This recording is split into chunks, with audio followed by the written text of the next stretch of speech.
কারণ মার্কিনের কাপড় সাদা ধকধকে কাপড়, সাদা কাপড় দিয়া প্যাকেট বানাইয়া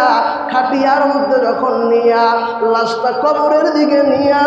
যায়, আল্লাহ নবীর হাদিসে আছে নাফরমানের লাশটা যখন কবরে নেওয়া হয়, নাফরমানের লাশটা যখন কবরে নেওয়া হয়, জেনাকারীর লাশটা যখন কবরে নেওয়া হয়, গুনাহগারের লাশটা যখন কবরে নেয়, পাপাচারী ব্যক্তির লাশটা যখন কবরে নেয়, ওই বান্দা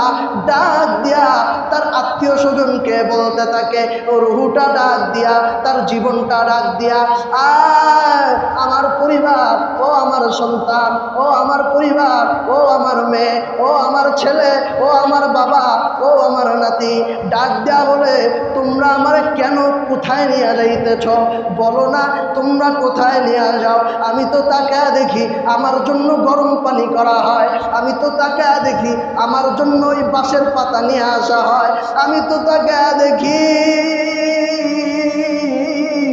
আমার জন্য আমার বাড়ির উঠানে নয়, আমার বাড়ির ঘরের ভিতরে নয়, আমার ঈদগাহ মাঠেও নয়, সুন্দর একটা জায়গায় নয়, ফুল বাগানেও নয়, আমার জন্য একটা গর্ত করে রাখছে বাঁশ বাগানে। আমি তো তাকায় দেখি আমার জন্য ভালো কোনো কিছুর ব্যবস্থা করে নাই, খাট নাই, বালিশ নাই, তোষক নাই, ল্যাপ নাই,